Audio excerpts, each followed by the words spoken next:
This review contains spoilers. Hi, my name is Stereo Mike.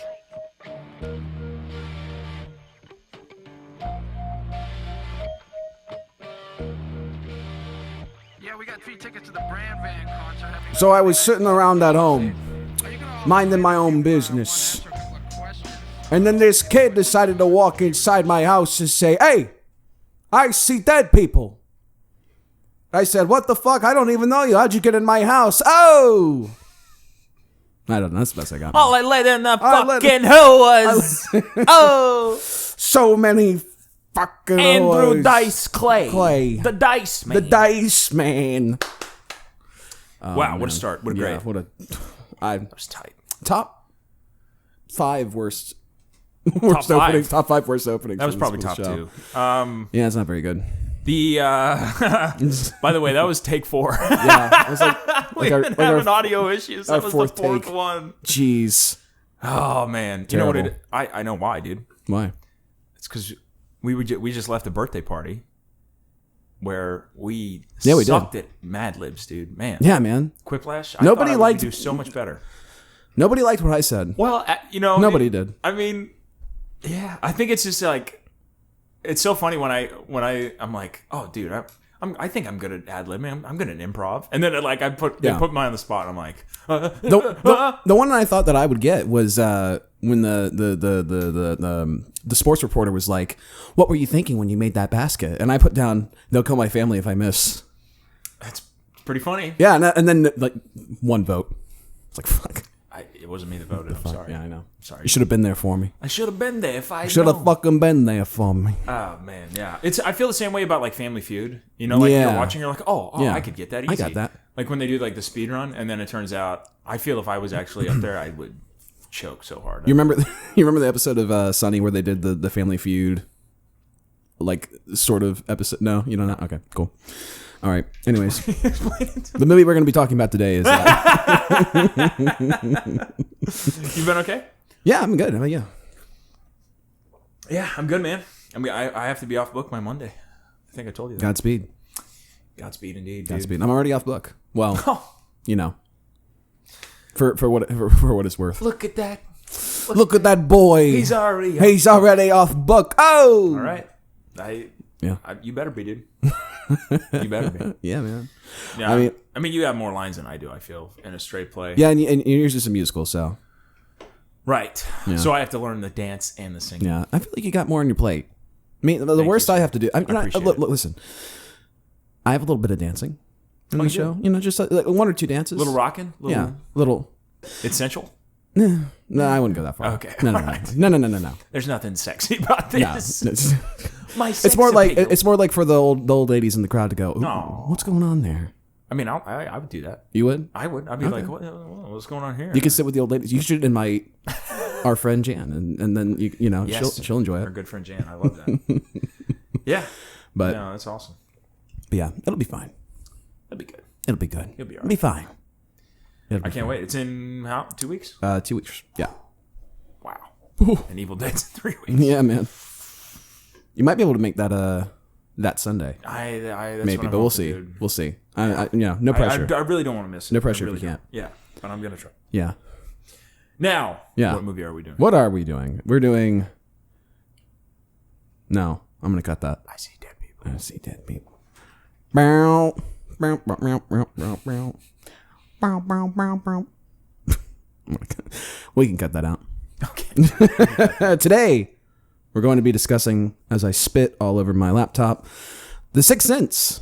Released in the year 1999, it was directed by M. Night Shyamalan with a screenplay penned by Shyamalan himself. The film stars Bruce Willis, Haley Joel Osment, Toni Collette, Olivia Williams, Trevor Morgan, and Donnie Wahlberg. At least those are the big names in the movie. Yeah, the those are big good. ones, yeah. M. Night Shyamalan Ding Dong. Man, I'm really glad that our first movie of his was this one. Yeah, thank God. Um, It's kind of all downhill from there. But I don't even think on the list we have any of his bad ones. No? I haven't put any of Well, the bad ones down.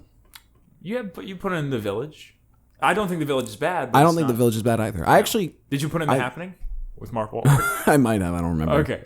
That'll be a commentary episode. I almost want to silo all the bad movies off into their own list, Yeah. and then Yeah. when we decide, like, we can like decide when we want to do a bad episode. Yeah. And so we'll consult that list and then Yeah. do the same process for Yeah, that. yeah. So, but we'll see. But anyways, yeah, M Night, he is an interesting cat. That guy. Sure is, dude. He, yeah, I mean, I feel like for his first 4 films, I mean, he was on a roll. He had a great run. And then, man, Lady in the Water, that really did that really like. I haven't seen Lady in the Water. I haven't seen it either, but Okay. from what I understand from most people, is like that's the one that made people go, oh, what's happening It here? might be, yeah. Uh-oh. He's had kind of a resurgence. Yeah, well, Kind of. what Like, he's had a return to form. I have a lot of respect for him because he got into the studio system and he was able to make movies His that movies, yeah. felt like Yeah. very distinct to him. And then he did Lady Then he in made the Water. Avatar. Yeah, he did Lady in the Water, and then he did The Happening, and then he did The Last Airbender, Yeah. and then he did After Earth right after those 3. Yeah. And everybody was like, "Oh man, maybe lost your he's touch, my dude." Yeah. maybe he's not good." Yeah. And but after that, I mean, he went off and just started making movies on his own without a studio funding it, and so he did The Visit, and I believe right after The Visit he did Split, if I remember correctly. And he's I think that some of his movies post After Earth have been received well to received very mixed. Yeah. But I mean, that's better than that streak that he had with Lady in the Water till After Earth. Right, So right. but I have a lot of respect for him because he kind of dug himself out of the hole that he kind of found himself in. And I'm not saying that The it hole was- that he made, but yeah, it's like, I think part of it was him, and part of it was like being in the system, and like I don't know if he really wanted to do like The Last Airbender or After Earth. I'm not sure, but I don't think he wanted to do it that way. yeah, Whatever way it came out, yeah, it was man. probably not his vision. I don't I know. remember seeing Last Airbender and going like, Oh, you saw it in theaters? I or- did. Oh, And I was an man, Avatar dude. fan, man. I saw the trailers for that, and I was like, "Oh, that looks cool." Yeah. But I hadn't seen the show, so yeah, there wasn't that. I was a show fan before Oh, going so to see that the made it movie, even and then I worse. was like, "Oh my god, what the fuck? So, sucks." but I think that his career is just endlessly fascinating. I think this is his best movie. I think Sixth Sense is. I don't agree. You're gonna say Unbreakable. Yes. Yeah. I love Unbreakable. I had a feeling. I love that movie.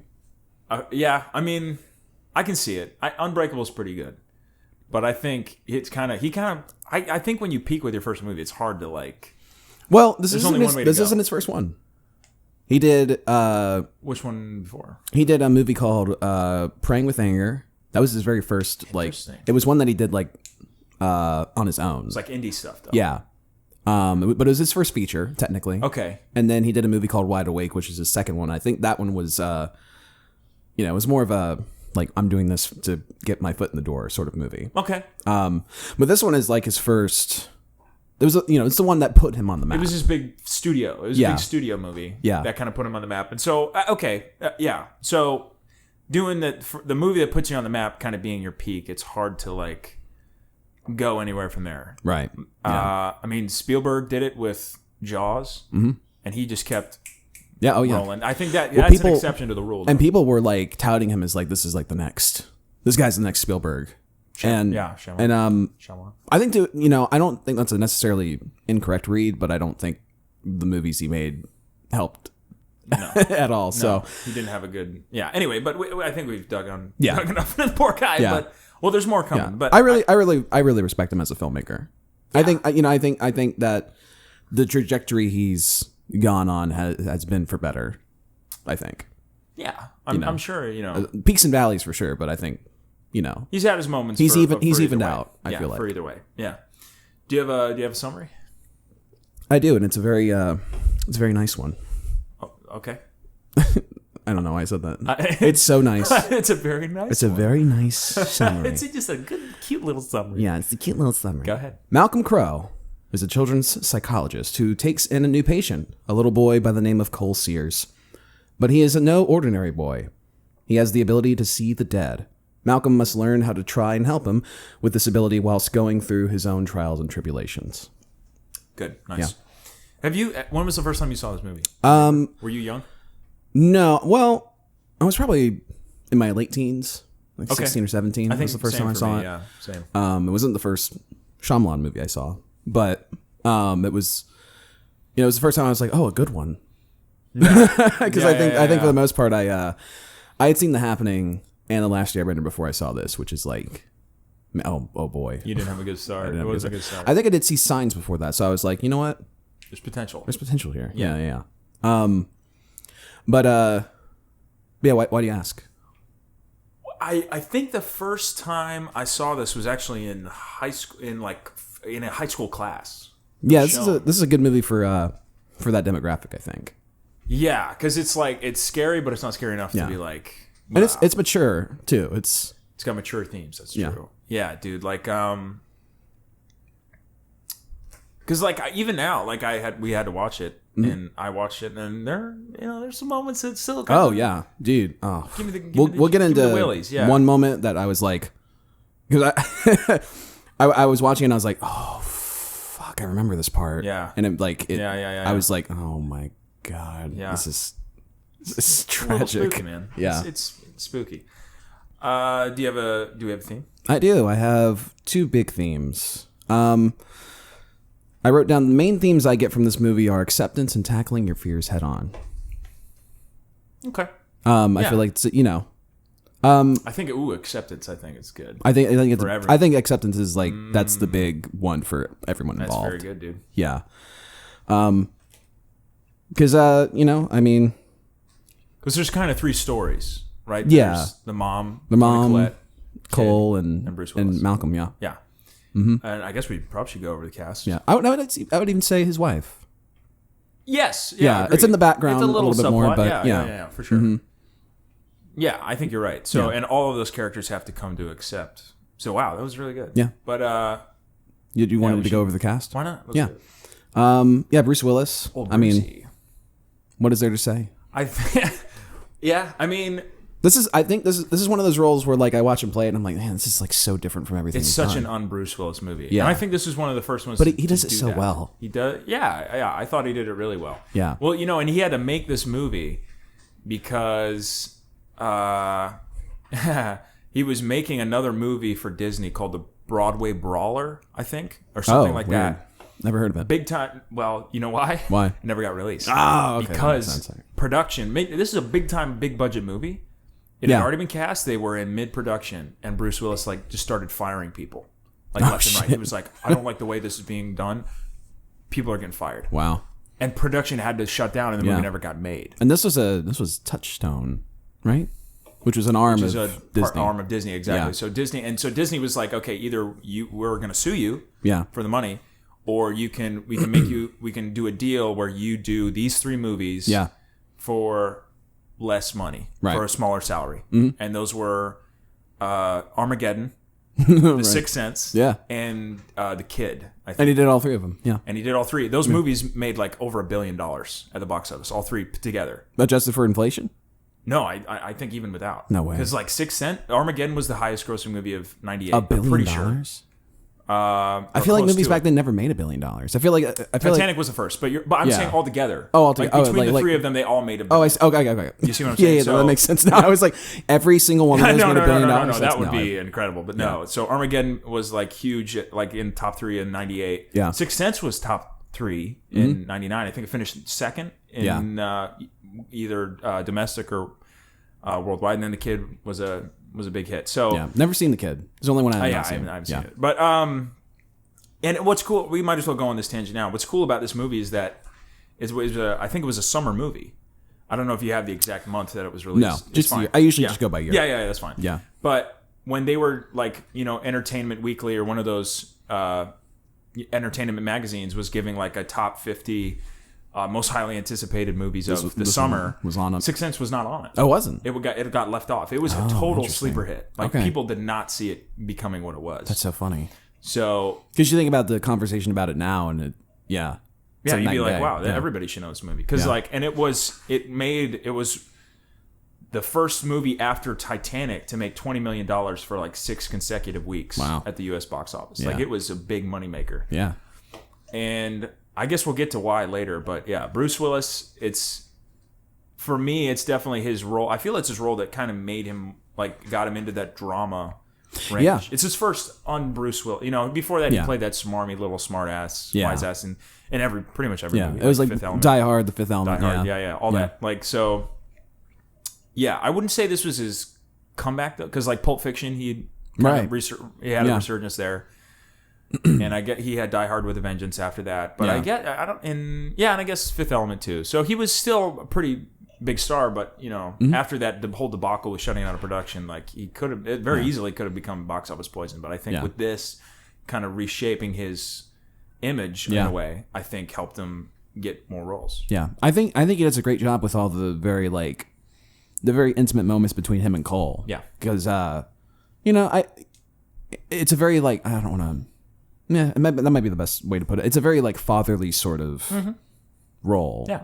And considering the situation that Cole and his mom are put in, where like the father's not in the picture anymore, I feel like he sort of comes in and becomes that figure for Cole. Agreed. And considering the circumstances of like what he really is, it's pretty.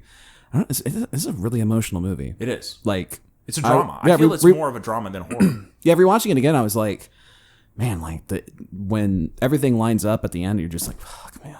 Yeah. This is... It hits you in the feels. Yeah, man. And I think that's part of we might as well cover that now. I think that's part of the success. Yeah. Because of the character, right? It goes back to that age-old thing. It's like, if you can make a horror movie with characters that you can feel for, or any movie with characters, you know what I mean? That's where you find success. And I think this one did it great. Yeah. And I guess we'll slide into... Tony Collette.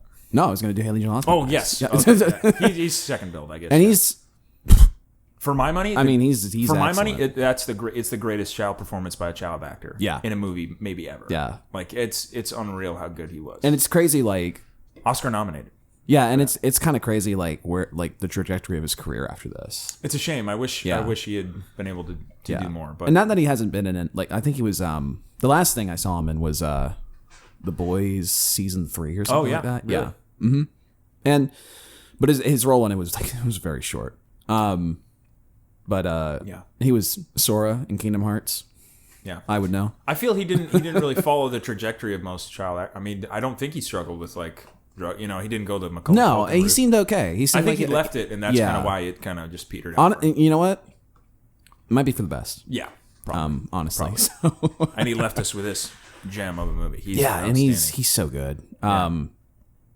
Yeah, man. I mean, there's really no. I don't know if there's really any other way of putting it, but I mean, like he, just the way he plays it, like it's so subdued. Yeah. When it needs to be, and then when he has those scenes where he's like frightened, like it's. But it's never phony, and it's never over the top. No, it's beautiful. Yeah. Can I tell you? So there's a story about how he got cast. So there were 3 reasons apparently. M. Night was like. You know, he was interviewing a bunch of child actors, right? Mm-hmm. There were so many that were auditioning. And apparently Haley Joel got the part because, 1, he was the best for it, right? Right, yeah. 2, he was the only one to wear a tie to the audition. Oh. And 3... oh, man. M. Night was like, so have you gone over any of the script? And Haley was like, yeah, I've read it 3 times. And he was like, oh, you've read your part 3 times? He was like, no, I read the script 3 times. That's awesome. And then right away he was like, oh, I guess this kid's got it. Yeah. You got the job, kid. You got the job. So, you got the job, kid. Yeah. So, you know, preparation goes a long way, I guess. Totally. He nailed it. Yeah. Michael Cera apparently auditioned for this. This was his first audition. Wouldn't that have been funny? And I think he played it. He apparently didn't read the script. I see dead people.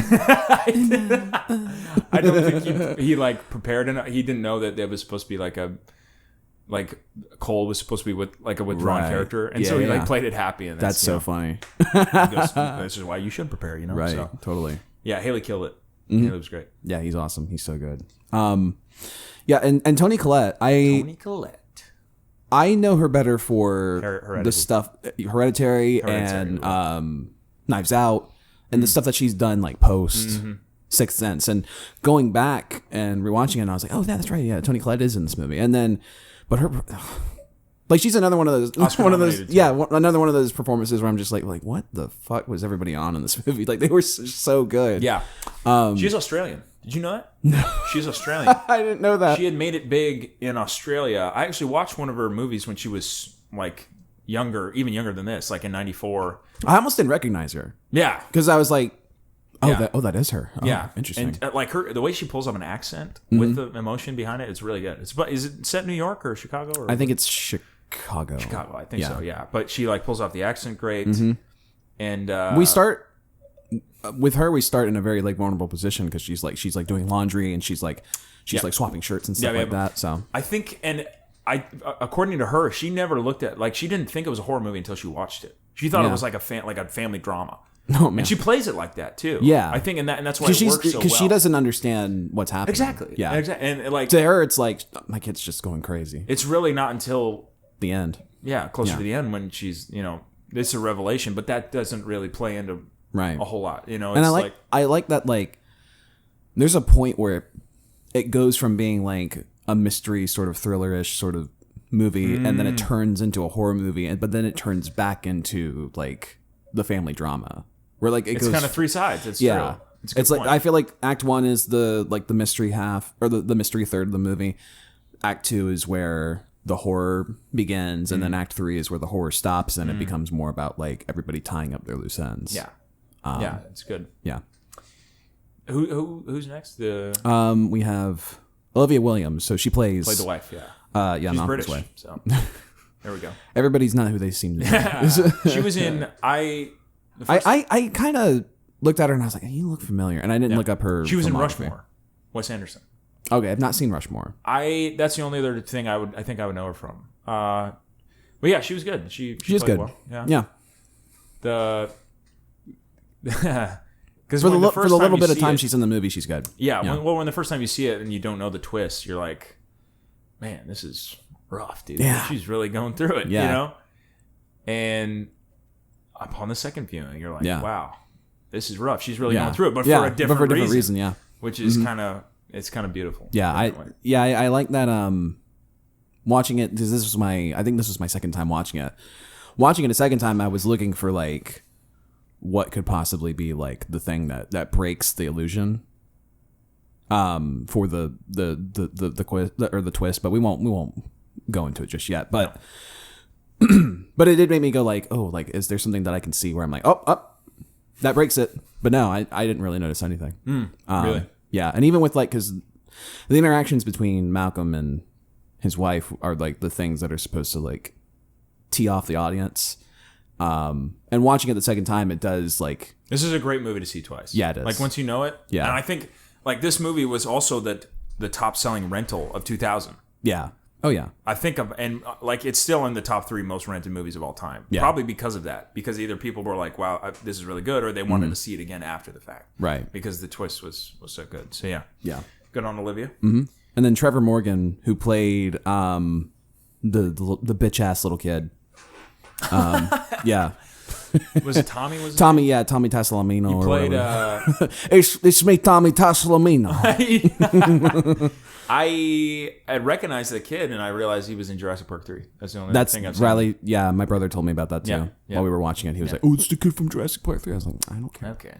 Way to go, Riley. Wow. Shout out, Riley. Thank dude. you. Get Thank you another so shout out. That's the kid from fucking Jurassic Park. Okay. And then Donnie Wahlberg, right? Donnie Wahlberg. Yeah, funny. who's the guy at the beginning? Yeah. I didn't even Vincent recognize Gray. it was Donnie. I didn't either. I was didn't like, either. that's some like Donnie Wahlberg. crackhead that they got off the street. Yeah. good. Yeah, for the little bit he's in it, he's good too. Yeah. But yeah, those are all the cast members. Pretty good. Yeah. And so before we get on this, I do have a gripe with the movie. Okay. And You're wrong. hopefully we don't have to go too far into this. But I feel the issue that I have with most of M. Night's movies, and for this one, it's not as egregious. Dialogue. Yeah. You read my mind. You know why? It was The only line I wrote down, it's not even a good one. It was just one I noticed because I was like, that's not good. Some of it's like okay and quirky. And then Bruce Willis says, "Keep moving, cheese dick." And I was like, what the fuck? Yeah. What the fuck is that? I mean, it's just like when people interact, I wish I could remember some specific examples, but I think like in the beginning when he and his wife are talking. It's just it's very. You sound like stilted. Dr. Seuss when you. Yeah. Yeah, it's You a talk little like weird. And It's so a little I guess off, it's a yeah. little self. But they play it so well. I think that's part They of it. do It's play like, it well, but I think that's when as time went on, and the dialogue in his movies didn't really change. Right.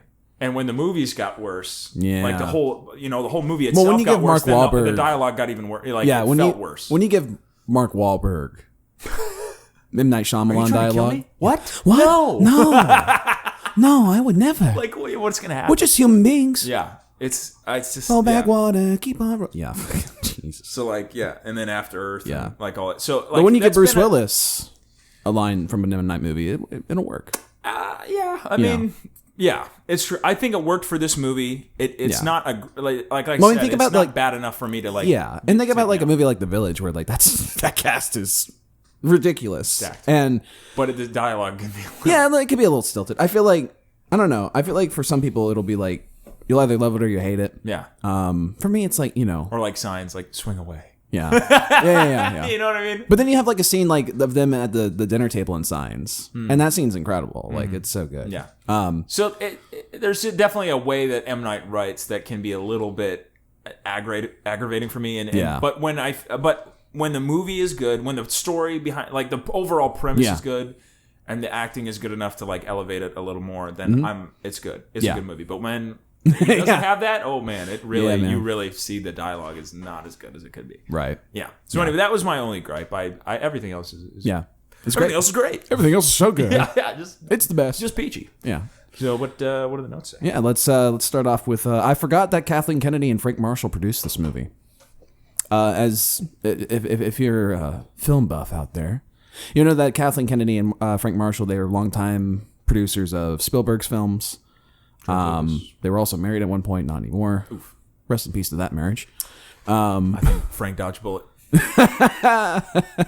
Well, what's funny is like, so can we talk about Kathleen Kennedy for a minute? Just as we have a time? small little side tangent. We won't go into like the go ahead. whole thing, but massive respect to her like career and like just as a whole. Like she's produced some of the best movies ever made.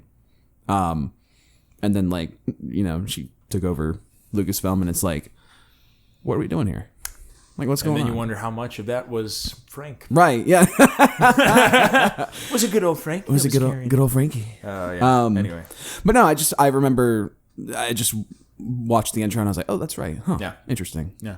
And Good for them. They know how to spot a good movie. and I think that was part of the reason why the media back then were like, oh, this guy's the next Steven Spielberg, Yeah, them. M. Night Shyamalan. When you have Frank Marshall and Kathleen Kennedy in your Yeah. corner, that's a good. That is a Must be a good feeling. that is a good Hollywood pull. Yes. Like people like studios will be like, oh, so Frank and Kathy, they're your producers, huh? Yeah, I think we'll go for it. Yeah. Yeah. So Yeah, we'll make The Last Airbender. we'll go for it, man. Absolutely. I wrote down. I forgot how much this movie feels like a horror movie. Right? Oh no. Why did I say that? No, I agree. Yeah, I see where you're going. So because- like, yeah, because I just like said like, oh, like it doesn't feel like a horror movie until like the second act. But I feel like I feel right off. there is like a tinge of it. When the mirror, like when Yeah. they show the mirror on the ground and the window broken and like I was thinking when she went down to the cellar. that's true. It Yeah. does kind of start a little spooky. With Yeah, the because she light like bulb gets like really cold. She's like, Yeah, "Ooh," yeah, and she yeah. feels like she's being watched. So, which she probably might be. spooky. Yeah, it's spooky. Very spooky. Very spooky. Yeah, but yeah, and then when Donnie Wahlberg, like Vincent Gray, like comes Yeah. and the camera pans into the bathroom and he's like shivering in his Yep. underwear. It's creepy. Yeah. Creepy. Yeah, man. Yeah, and that was something that I connected was I feel like Cole for Malcolm is like a chance at redemption to fix what he did with Yep. Vincent, Yep. or not what he didn't do with Vincent. Yes. Yeah. So, yeah, I feel like it's It's a good setup. a good Yeah. parallel. It's a lot of exposition though. Yeah. Like it's kind of a little bit of a dump because Yeah. it's like you're the award-winning child psychologist. He has the award right. I like how it's done though, because it's like Yeah. there's a purpose to why it's being said, and Right. And it's you not just establish like the relationship and it's not just like his wife going up to him and like you're the Yeah. psychologist, like Yeah. I feel like You're right. and I love that shot of them in the reflection of the plaque too. I love that. I'm a sucker for reflection shots. good reflection. A good reflection shot. Then you must love this movie because there's a man, lot in the doorknob. There's later. oh yeah. Ooh, good We'll stuff. cover that later. Yeah. Yeah, it's a great opening establishing who Malcolm is and what his occupation is. It's pretty, we just elaborated on it, but it's a good setup to let you know who this guy is before the shit hits the fan. Right. I love the shot of Malcolm and his wife in the reflection in the plaque. I love the way Willis plays Malcolm in the opening. He's very quiet and calm, and he's very like very on Willis, very on Bruce. Well, and I think like for the situation that they both find themselves in when Vincent breaks in, he's very much like he goes into psychologist mode where he's like, my name is Dr. Malcolm Crowe, and such and such. Like, what do you need? Like, there's no he's very quiet about it. He's like, there's no there's no hypodermic needles or anything in this house or anything like that. And so I just really like the way that he handled the situation and that he played it. He played it well, considering that line is kind of an odd thing Yeah, to say. it is a little My like, name is yeah. Dr. Malcolm Crowe. I don't know if that's like protocol or something like that. When someone breaks in your house, Yeah. if you're a doctor, you have to the say, first thing you have to do is my name is Dr. Malcolm Crowe. And there are no hypodermic needles in this house. you break into some doctor's house. My name is Dr. Ian Malcolm, and I need you to exit the premises here. And That's chaos there. I said Haley Joel Osment is really excellent. Well, we've already gone over that. But that opening, or not the opening, but The church scene. the church scene that's a great scene. And can we talk about the color red shows up a lot? It does. Did you notice yes. that? Mm-hmm. And I think that what they were trying to show was that the red represents the crossing between dead and like the ghosts and the living. doorknob that he keeps trying to open is red. There you go. Yeah, that's right. Mm-hmm. That's right. And then the balloon that floats up. The tent that he hides in. The tent is red, exactly. Mm-hmm. So there's a lot of this, the color that represents the divide between living and the dead. Yeah. And Are the pews in the church red? I think those are brown, but I think the lining might be red. Yeah. Yeah. But the door is definitely red, and that's a like it hits you immediately. You're like, whoa, That's a nice velvet. that's good. It's a nice red velvet you got there. So Yeah. I thought that was cool, like having that kind of motif recur. Yeah, I love it when movies use color to tell the story. My big thing is like The Matrix is a masterclass in that, because when they're in the Matrix, everything's like in that greenish hue. Yeah. And when they're in the real world, it's like that blue, like cold feeling. Right. So it's really cool. I wrote, it is funny watching this movie knowing the twist. You try to look for things that you didn't notice before. We already talked about that. Yeah. I think like when you watch the movie the first time, let's give the example of when Malcolm is waiting in the apartment. Yeah. With Cole's mom. Mm-hmm. What's the name of Cole's mom? So we can that. I can look Did you it write up. it down? No, I can look it up. Now. Okay, never mind. Yeah, and it's Cole's mom and Malcolm, and they're sitting across from each other, not saying anything. Right. Well, and I When you noticed see that. At first, it's like, oh, I guess they just stayed. Yeah, they're the in a implication period is that of they thinking. and the implication is that they just got done right, conversating. exactly, and then here comes so it's, which it also makes you wonder what he was doing the whole time. If he doesn't know he's dead, do you think he was just talking to her? And I had a conversation with my brother about it because we were both like, what is he not, or what is he doing when when he's like in when between he's home, is when he he's in trying to between talk to his scenes? wife? I feel like, Yeah. for somebody who, should we just go into This it? is a very major spoiler if you haven't Yeah. seen it. Even though I not- alerted you in the beginning of every episode. There are major. There- this is there are but this spoilers, is the yeah. spoiler. to end Yeah, of this is spoilers. the But I thing. think most people know this. Yeah. But when you know that he's dead, I feel like it does bring up questions of like the structure of the movie where you're like, okay, so when he's in between scenes, like what's going on with him? Right. And I think I sort of came to the conclusion of like, I feel like being dead is almost like being in a dream where like He just kind of you moves. from, you kind of go from place to place and Yeah. you don't really understand like Yeah. how you got there or like where where you necessarily are until Yeah. it hits you. Agreed. I feel like the cellar, when he's like in the cellar and he's going through his books and all that like that stuff's not there. Right. Is how I read it. Right. And like that's just more of a I feel like maybe his cellar's like the waiting place until he has to go back out to be with Cole. Could be. In a way. Yeah. And like, it very much is, it establishes earlier on in the movie that cellar's empty before he dies. And then when you go back and watch the movie again with the knowledge of knowing that he's dead, you're like, well, what's all this stuff doing down in the cellar? Like, how'd that get down there? And then so you're like, that makes me go, I don't think any of this is actually happening. That it's more of him like dwelling. I wonder. I don't know if we saw the whole cellar in the beginning to know if it was like his office too. But yeah, I think you're right. I think you're right. So I feel like when he's going between scene to scene, it's more, I feel like, it's almost like a call to action, him meeting Cole, and like, it's almost like it gives him a reason to live. And it makes you wonder, like, what, did he know that Cole, like, how did that happen? You know what I mean? Like, how did I don't know. Because they don't know they're dead. And we don't really know about like what kind of afterlife is in this world. And these ghosts are kind of drawn to Cole. So it makes you think, it took him a year, but did you think like he was like, I need help, but I need to help by helping this kid? I wonder if it's an interesting dynamic. I wonder if it's something more divine. Yeah. Where it's like maybe whoever is in charge of this whole afterlife thing was like, you need to help this kid out because he's going to help something like that everybody else out. You never know. I don't know. Yeah. Yeah. And I almost feel like it's almost sort of like a passing of the torch. Yeah. Well, because he can't go to heaven or hell or whatever. He can't be at rest because he's a restless spirit, right? That's the whole point. Yeah. That's why what all these ghosts are. Yeah. It's people who have like unfinished business. Yes. Yeah. So I don't know. I wonder if he's even been to the after. You know what I mean? Right. And that's like, it's like a ghost moment where he's like, I mean the movie Ghost, not the. Oh. When like, you do know the movie Ghost? I know this. Okay, you know what I'm talking about. I know. Yeah. So I don't know if he's even been to the afterlife. Yeah. Yet, he's. I feel like. Well, we'll get to that part in the end, but I feel like at the end. Clearly he hasn't because he doesn't think he's dead. Right. So, and I feel like at the end that's like his moment of. Yeah. Yep. I've done my job. So I'm all good here.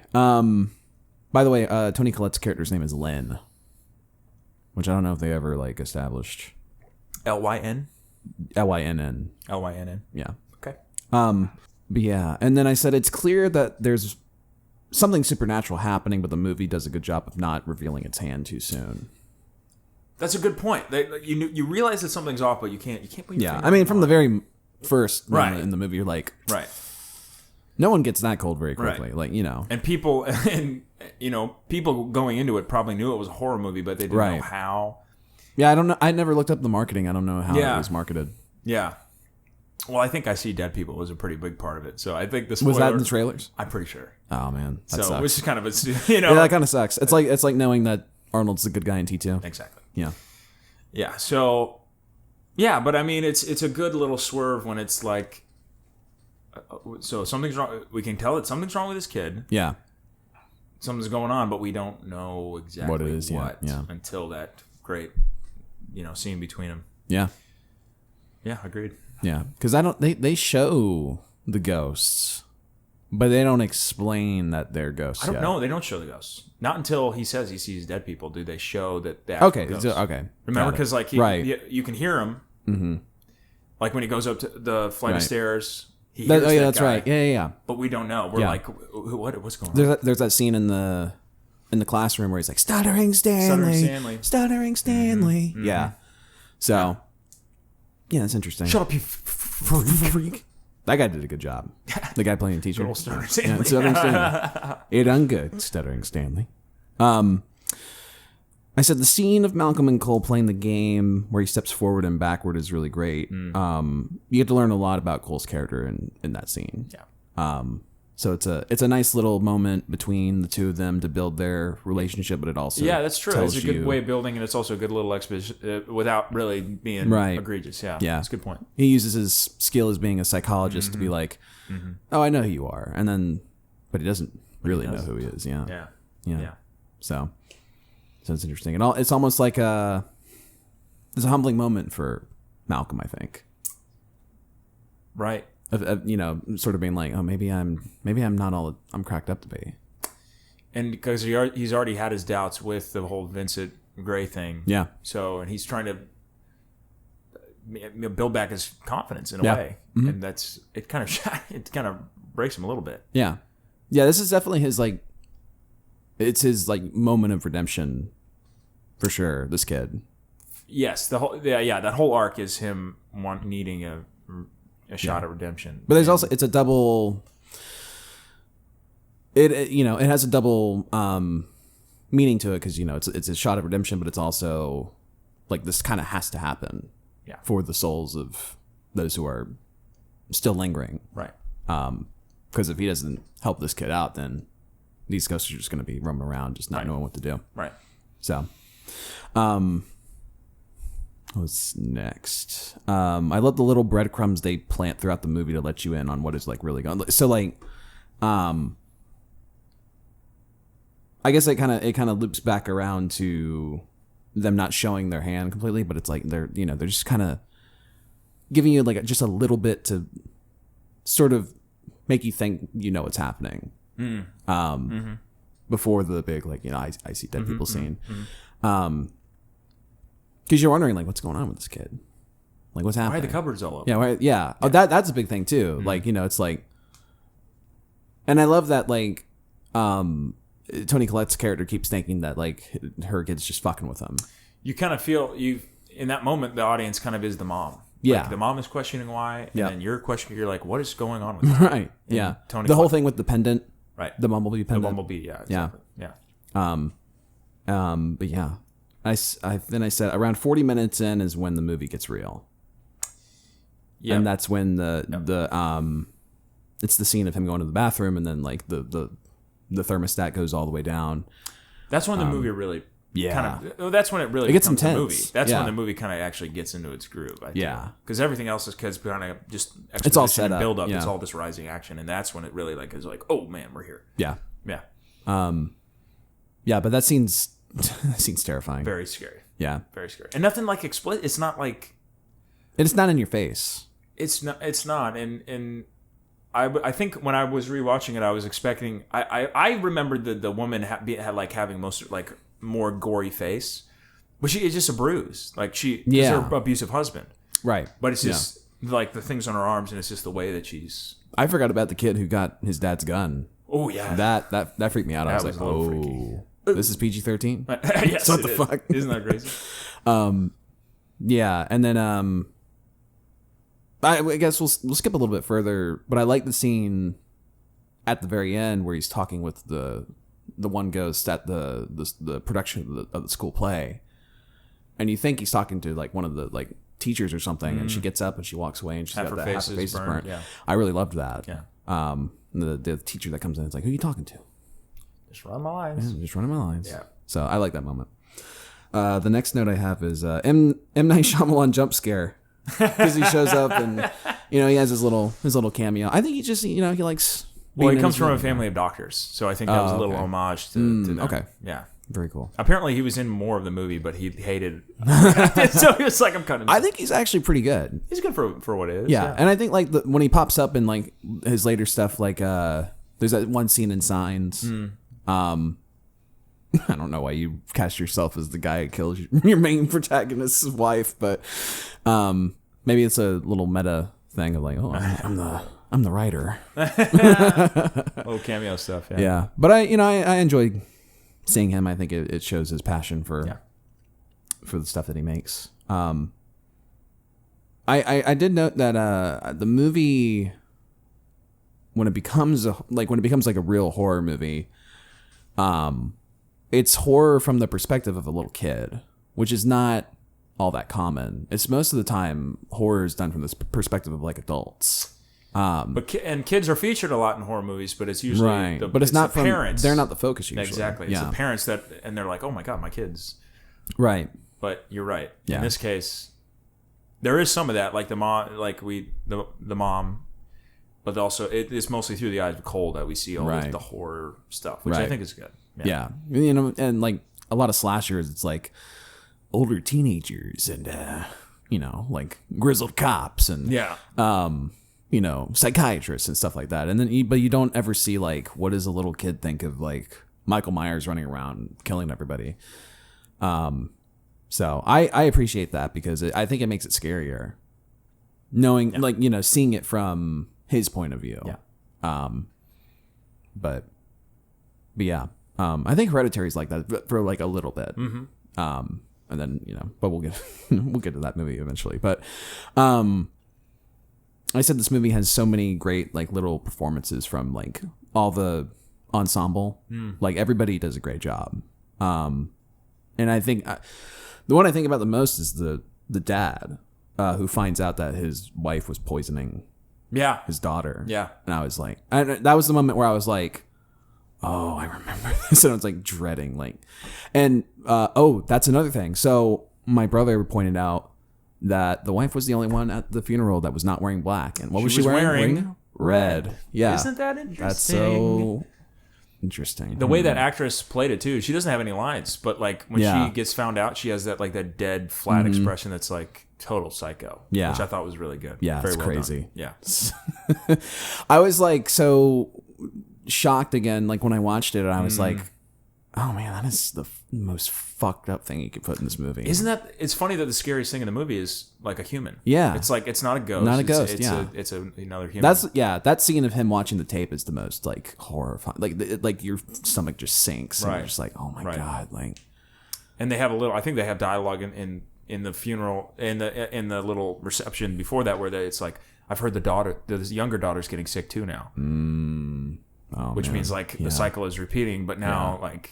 So it's kind of a happier ending. Because, like he finds out that his wife's a murderer, and also like the circumstances are not good, of course. But I think like the ultimate outcome is like for the better. Yeah, for sure. But yeah, that might be the most terrifying scene in the movie. Honestly, like just watching this dad like realizing like.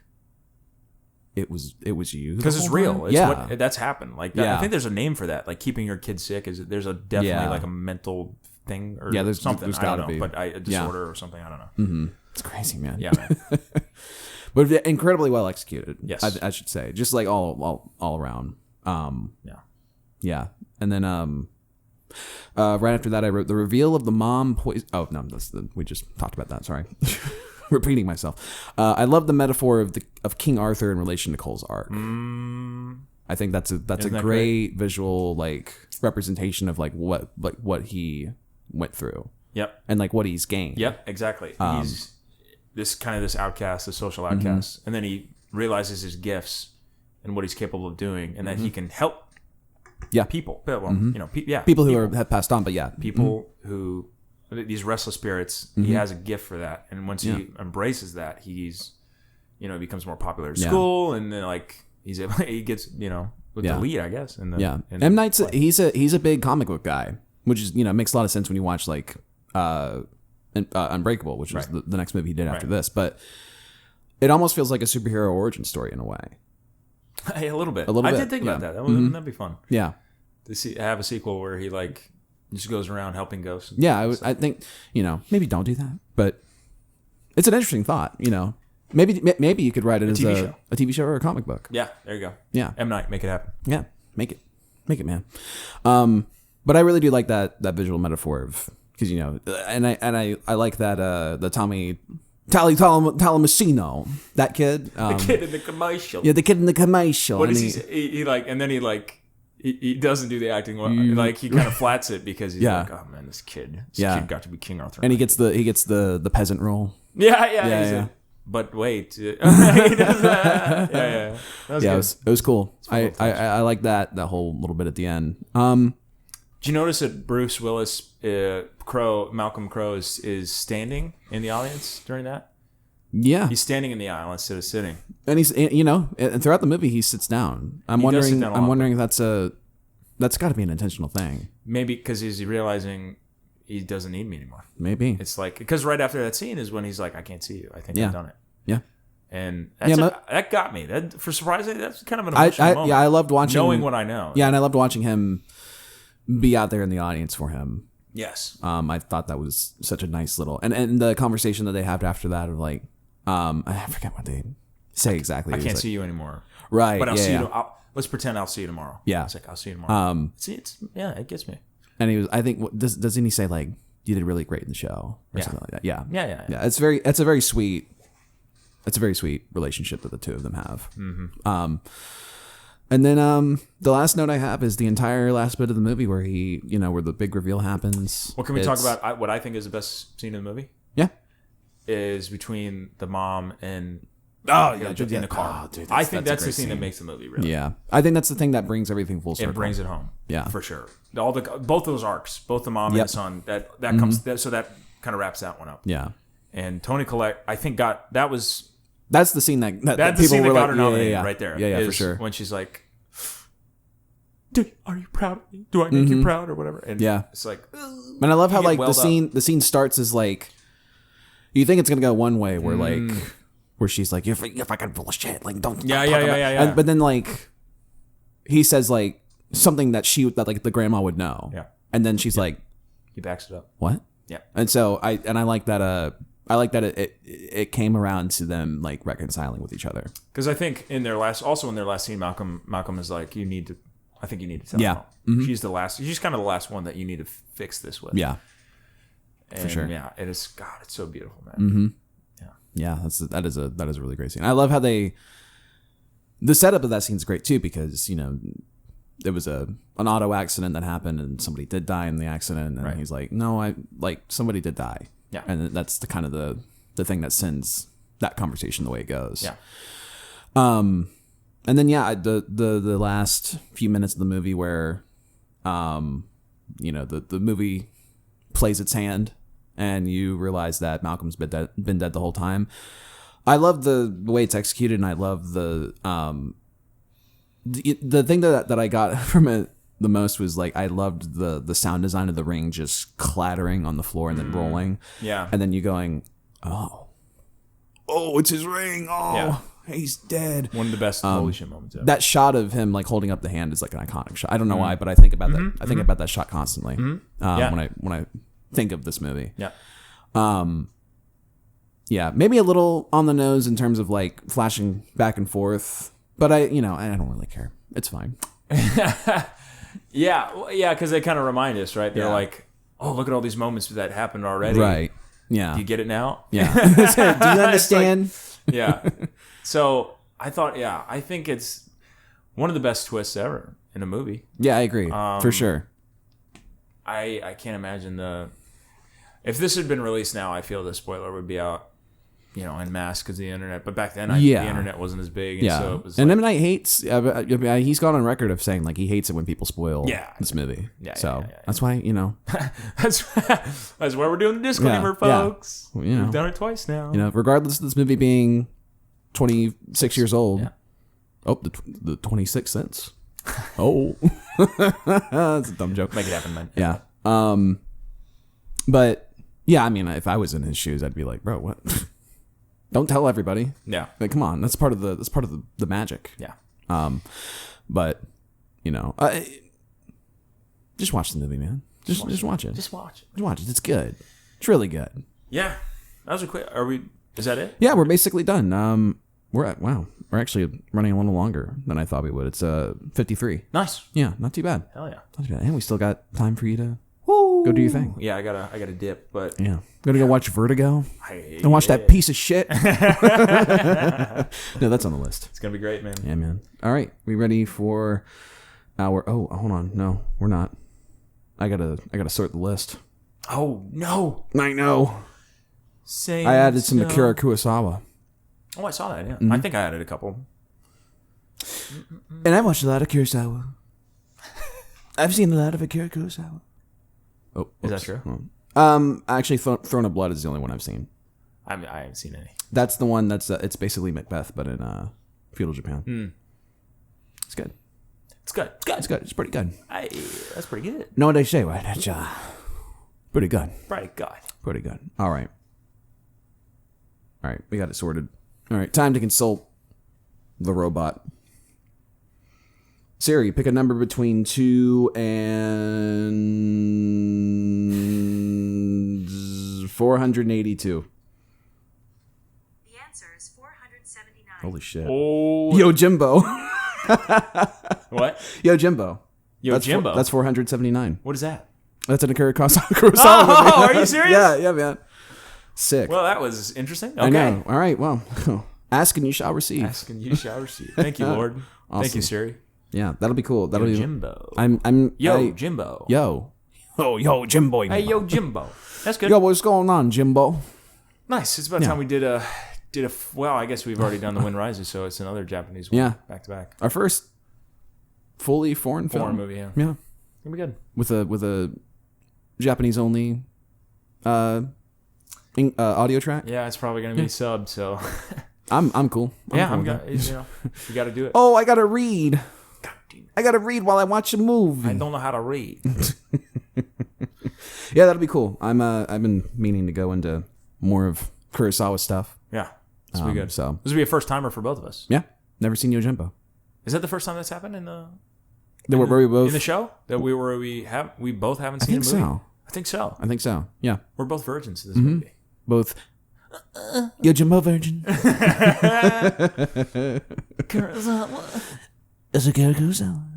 All right. All right. Hell yeah, man. Awesome. You want to Andrew Dice Clay us out of here? So you're telling me the movie's about acceptance? I've never accepted nothing. What a bunch of fucking acceptors, am I right? Except for these who's. Except for these. A goose. Peace.